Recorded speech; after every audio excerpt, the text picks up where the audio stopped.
The Haftorah portion for the evening is found in 1 Samuel chapter 17.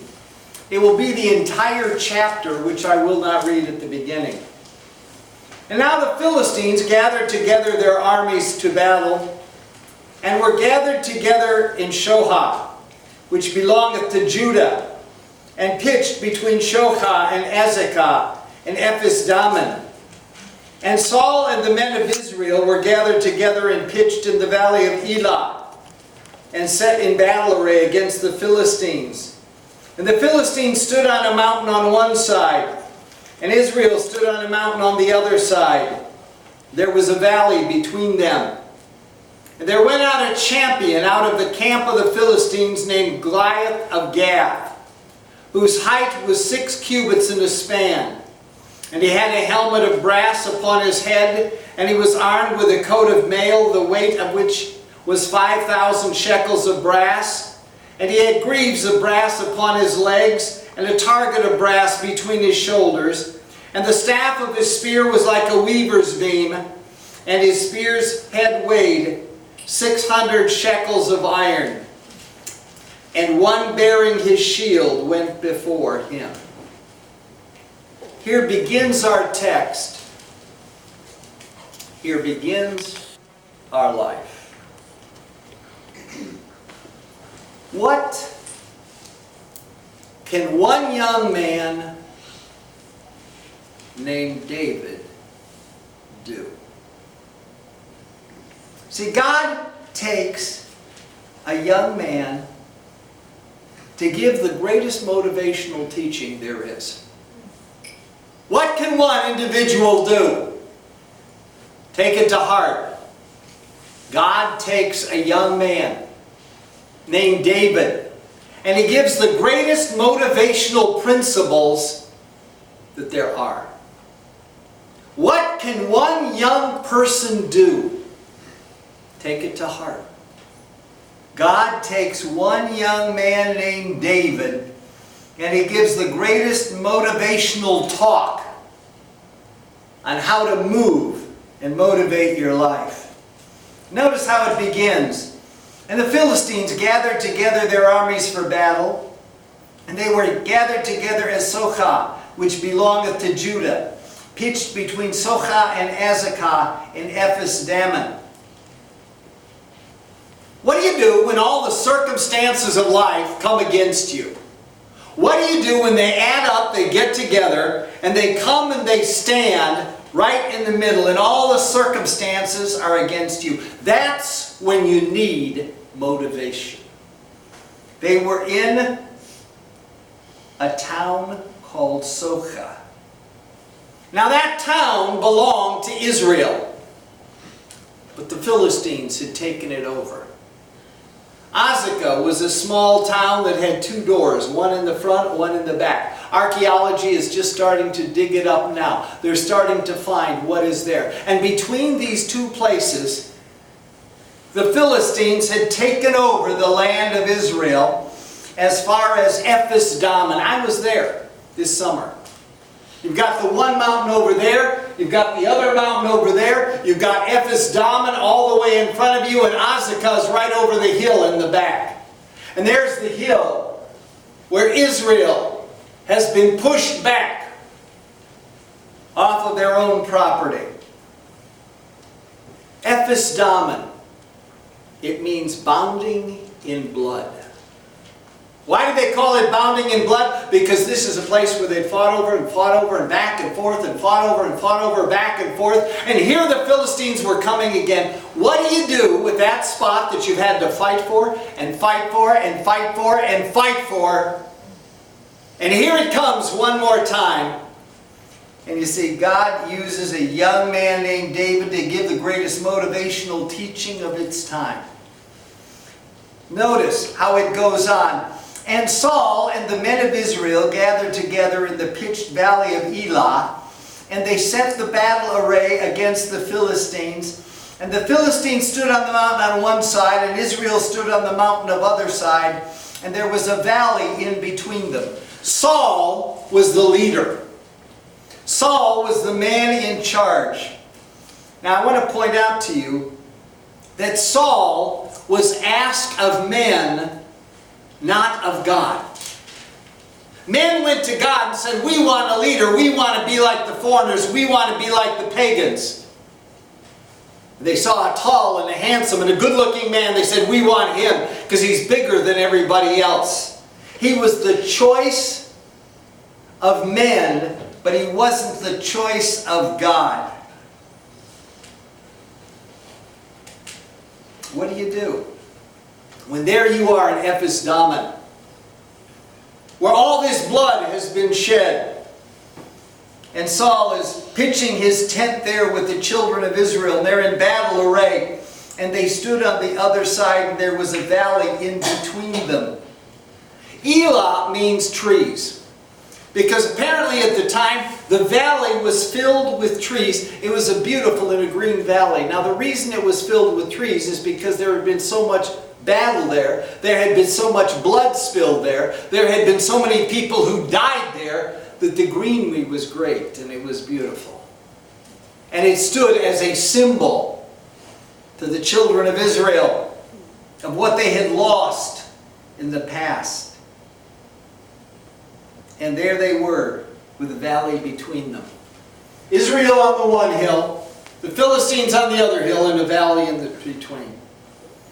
So often, in life, if you're going to win, if you're going to overcome, if you're going to be a victor, if you're going to claim what God has decisively for you, you're going to have to give up your position of advantage, and you're going to have to move down to the valley of disadvantage, believing by God that you can move forward. Can you do it in life? Leave the position of comfort, leave the position of security, and move down to that valley where you know you're in a weak position, but you know that you're going to serve God and you're going to win. There they were, with that valley between them. And there went out a champion from the camp of the Philistines, whose name Goliath of Gath. His height was 6 cubits and a span. That's 9.5 feet. I want to point out to you a couple of simple facts. His name Goliath meant exile, because he was the man who never fit. What do you do when you confront a misfit? What do you do when you confront somebody who never fit into life, and so they spend all their time beating up on other people? He was 9 feet, 9 inches tall. What do you call somebody who's beat, who's big, who's taller than everybody else, and who beats up little people? I call him a bully. You see, we look at Goliath, and we're going to see that nothing in his motivation was positive and powerful, but everything in his motivation was negative, because Goliath was basically a bully. He was well dressed. He had on a helmet of brass. He was armed with a coat of mail that weighed 5,000 shekels. That's 125 pounds of armor that he was wearing upon him. He had on greaves of brass on his legs and a target of brass between his shoulders. He had the staff of a spear like a weaver's beam, and the spearhead weighed 600 shekels. That's 15 pounds just for the spearhead. And this was the armament that he had. I want to point out something to you. How is it that everybody knew all this stuff? Because all the time that Goliath was there, they spent all this time studying how strong he was, studying how tall he was, studying how big he was, and how well armed he was. Do you spend all your time looking at the things that put you at disadvantage? Do you spend all your time looking at life and saying, well, they've got this, and they've got that, and they've got something else, and he's got this, and he's got that? Do you spend all your time looking at your opposition's armor? Do you spend all your time looking at your opposition's opportunity instead of looking at yourself? You see, take it to heart, because God uses a youth, a young man named David, to give the greatest motivational talk that the world has ever seen. Why is it that everybody knew what he was wearing? Because everybody spent all the time looking at the opposition, not looking at themselves. And he stood and cried out to the armies of Israel, "Why are ye come out to set up battle array? Am not I a Philistine? Are not all you servants of Saul? Choose now a man for you, and let him come down to me. And if he is able to fight with me and kill me, then we will be your servants. But if I prevail against him, then ye shall be our servants and serve us." The Philistine cried, "I defy the armies of Israel this day. Give me a man that I may fight together." Notice, he speaks about Saul. He speaks about their leader. He speaks about their king. He doesn't speak about their God. When you've got a problem, when you've got a difficulty, do you speak about the leader? Do you speak about God? Because the essence of motivation, the essence of empowering yourself in a difficult situation is to focus on God and not focus on the human help that may or may not be there. He was a bully. Do you believe that this man Goliath had ever been in a fair fight? I believe he probably had not fought somebody his own size since he was 11 years old. Because when he was 11 years old, he probably got to be about 6 feet tall. And they were all 5'8", 5'9" at this time. And so he was the biggest man in the room from the time he was 11. And from that time on, he never had a fair fight in his life. He was a liar. He said, "If I defeat you, you'll serve us. But if you defeat me, we will serve you." As a bully, he's a liar. Do you fall for the lies of this age? Do you fall for the things that are said to you by society, the things that are said to you by the culture, the things that are said to you in the midst of life? Do you fall for all that? And you quake, and you tremble, and you shake with fear. You see, take to heart. Because God uses the youth of a young man named David, and he gives the greatest motivational teaching of all time on this. "I defy the armies of Israel." When Saul and all Israel heard these words of this Philistine, they were destroyed and greatly afraid. The Philistines were there. Notice that Saul was not God's chosen man. Notice that Saul had not been chosen by God. He had been chosen by man. That becomes important when you have a problem. That becomes important when you have a difficulty. That's God's choice. Because here we see something taking place that you got to be careful if you're going to be strongly motivated and you're going to be self-motivated. Here we see Saul hiding behind the people while the people are hiding behind Saul. And Saul's hiding behind the people, and the people are hiding behind Saul. He's busy hiding behind them. They're busy hiding behind him. Everybody's hiding behind him. They're all looking at Goliath of Gath and saying he's impossible. It can't happen. When you are in a difficult situation, to remain motivated, you got to keep a clear focus on God. See, and take it to heart. Because God used a youth, a young man named David, to give the greatest motivational teaching talk that there is found anywhere in literature. And David was the son of an Ephrathite of Bethlehem, whose name was Jesse. Now he had 8 sons. The man went among the old and in to see Saul. His name meant founded on God. And I will tell you, it helps you when your family is founded on God.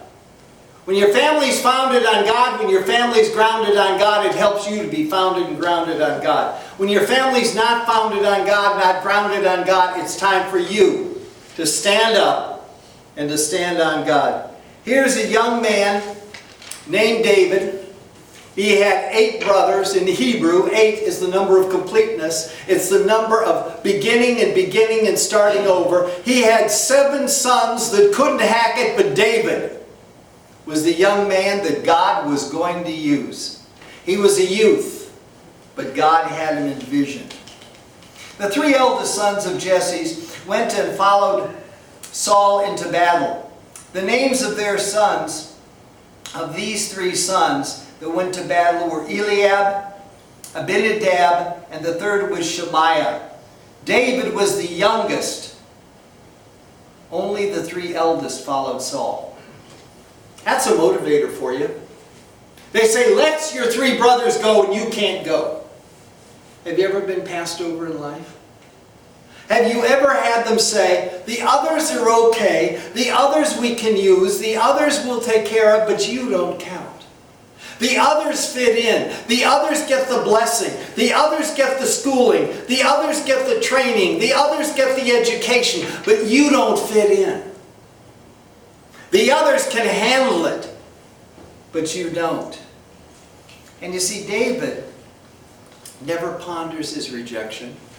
He never ponders his difficulty. He never ponders what he doesn't have. He moves on with what he does have. He moves on and does the service that he's asked to do. But David went and returned from Saul to feed his father's sheep in Bethlehem. I love that. David peacefully goes back and lives peacefully when he's been rejected. Have you done that? That's the key to powerful motivation. I can accept rejection from other people, move right on, never let it touch me, and I move on to do what I got to do. He goes to take care of the sheep, and he takes that old slingshot and whack. He takes care of the sheep, and he takes that old slingshot and whack.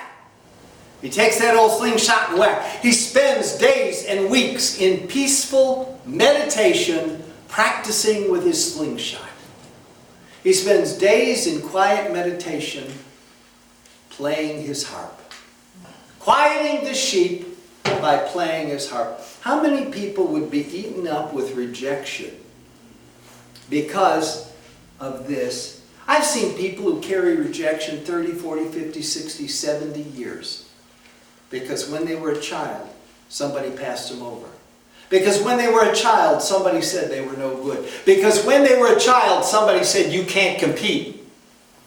And you see, God uses a boy, David, to give the greatest motivational principle teaching taught that there is anywhere in literature. How to get motivated when the world around you is going in the wrong direction.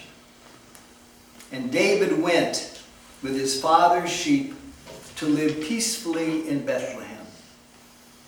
And the Philistine drew near in the morning and in the evening, and he presented himself 40 days. See, God has a way. For 40 days, David's quietly with the sheep. And for 40 days, his 3 brothers, who got to go to the front, for 3 days, his brothers are there. And every morning, they see Goliath parading in front. Every evening, they see Goliath parading in back. They wake up to see Goliath. They go to bed seeing Goliath. They see Goliath all the time. And there's nothing but tension, tension, tension rising in the camp of Israel. You want to be motivated? Learn to live in the peaceful place where God places you instead of fighting to be in the tense place where the world and the culture will put you. It's hard to learn to be peaceful when the world is tense. 40 days this takes place. The Philistine draws near, and in the morning and in the evening he challenges Israel. And Jesse, verse 17, says unto David his son, Take now for thy brethren an ephah of parched corn, and these 10 loaves take to the camp of thy brethren, and carry these 10 cheeses unto the captains of the thousands, and look how thy brothers fare, and take there this pledge. I want to explain to you, David, everybody else is a warrior, but you're a supply sergeant. Everybody else is a fighter. Everybody else can move forward. But you're only in support. You're only there. His father says, run, get going, act vigorously. Can you act vigorously when you haven't given the top spot? That's where motivation begins. Can you act vigorously when you haven't been pulled into leadership? That's where motivation begins. And he leaves where he's comfortable. And he walks 20 miles because Bethlehem is 20 miles from Ephes Dammim. And he walks the 20 miles carrying all of this supplies for his brother. You see? Take it to heart. God can use the youth of a young man named David to give the mightiest motivational talk there is to a generation that desperately needs it because they're busy looking at the Goliath of Gath around us. And now Saul, verse 19. And they and all the men of Israel were in the valley of Elah fighting with the Philistines. Now, I want to point out to you that's not exactly accurate because they weren't fighting. They absolutely weren't fighting. They were cringing. They were not fighting. They were fearing. They were not fighting. They were doubting. They were not fighting. They were despairing. They were busy cowering because this big bully was in the front threatening them all. God teaches about motivation. And the easiest way to know what motivation is to know what it's not. To know what the enemy will use to demotivate you. Well, you can't do that. You're only a failure. You've had 20 years of failure. You've done nothing. You come with a bad family name. You don't come with a good family name. You come as rejected. They didn't even want you. They went somewhere else. And if you buy into it, you miss the greatest motivational talk that God has ever allowed to be given. And that was given through a young man named David to touch and transform the world. And David rose up early in the morning and he left the sheep with a keeper. And he took and he went as Jesse commanded, and he came to the trench. And as the host was going forth to fight, the Philistines shouted for the battle. Israel and the Philistines put on battle array and went again with the army. And David left the carriage in the hand of the carriage keeper, and he ran unto the army. I want to point out a couple of things about David from this. Notice, if you want to be highly motivated, if you want to be strong and you've got to be successful, you have to do the detail stuff. You can't dream big and ignore the details and expect to succeed. David had a job with sheep. When he was told to do another job, he got somebody else to take care of the sheep. That's telling a deacon, when you can't cover your own spot, call somebody to cover for you. That's telling a leader, when you can't cover the meeting, get somebody else to cover for you. You'll notice, David didn't go to his father and say, Dad, you cover for me. He went and he got somebody to cover the sheep. And when he got to the camp, he had all this stuff he was lugging, and he took all the stuff he was lugging and he gave it to the man who was in charge of the stuff that you lug. David handled the details of life so he could dream about the big things in life. That's where motivation begins. Take to heart that even as a youth, you can learn the motivational power of God from the talks and the teaching that God gives through David. And he ran to the army. I would point out to you in verse 17, his father tells him to run, so he runs 20 miles. That's pretty good shape.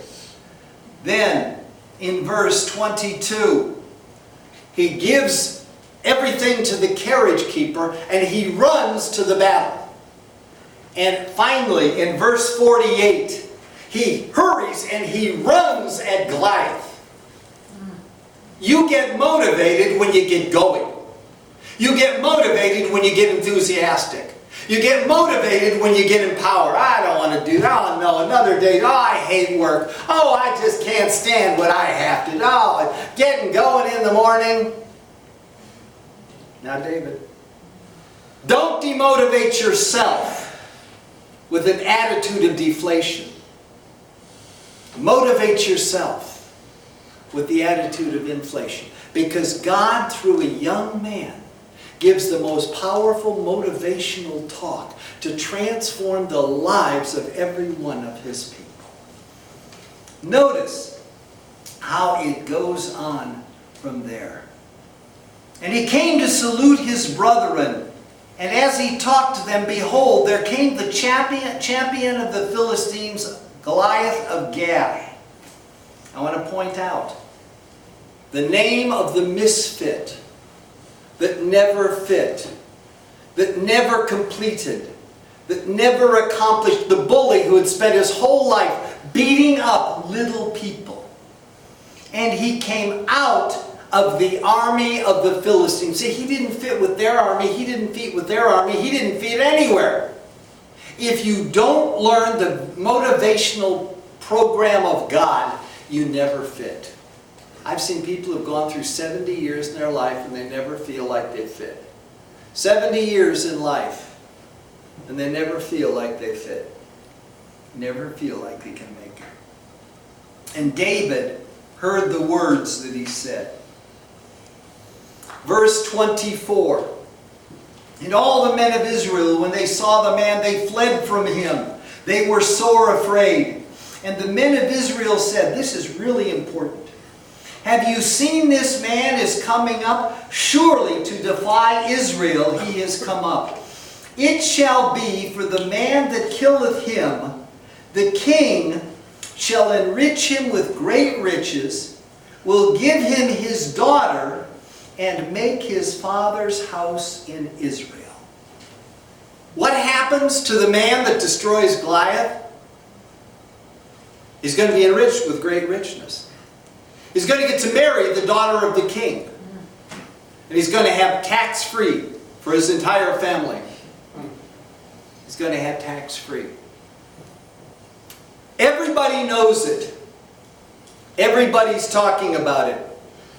I would like to point out to you that only one man, one young man of God listens to it. That's David. David listens to what is taking place.